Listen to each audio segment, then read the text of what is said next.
Well, you know how the Win-Win Party commissions me to basically let you rant into the camera about anything you want.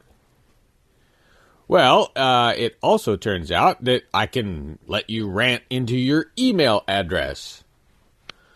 Lloyd Kinder of Goffstown has sent me this rant, I guess you could call it, to read to you.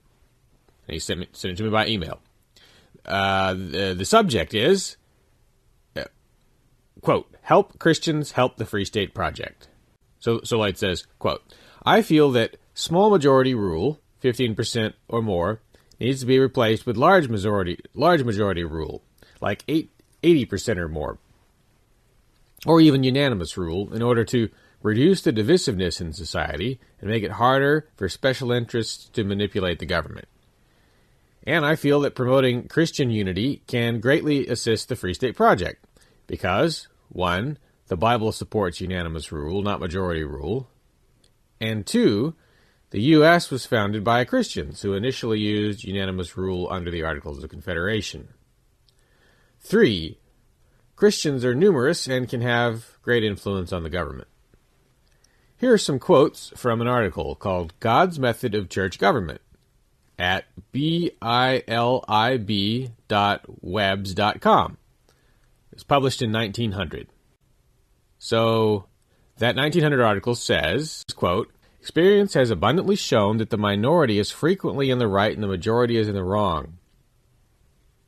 Rather than making known to the Church God's wishes by this majority rule plan of voting, the Bible has rather promised to reveal God's will by and through the bringing of His people to unanimous decisions.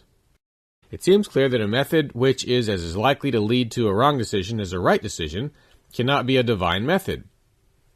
A method at all likely to cause disagreement and possibly open division cannot be of God, who is not a God of confusion, but of peace. Majority rule is eminently likely to lead to dissension, both secret and public, a truth which any who have had much experience on the subject must be sadly familiar. Could anything be more likely to stir up contention and cause disaffection than that a section of the church should have their wishes and possibly their sincere convictions rejected simply because a larger section of the church with no other advantage has different opinions?" Now that's the end of the quote from 1900. Now I'm returning to the quote from Lloyd Kinder.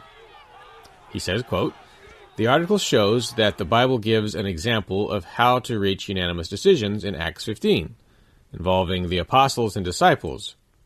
It also shows that unanimous decision of moral people are considered the will of God.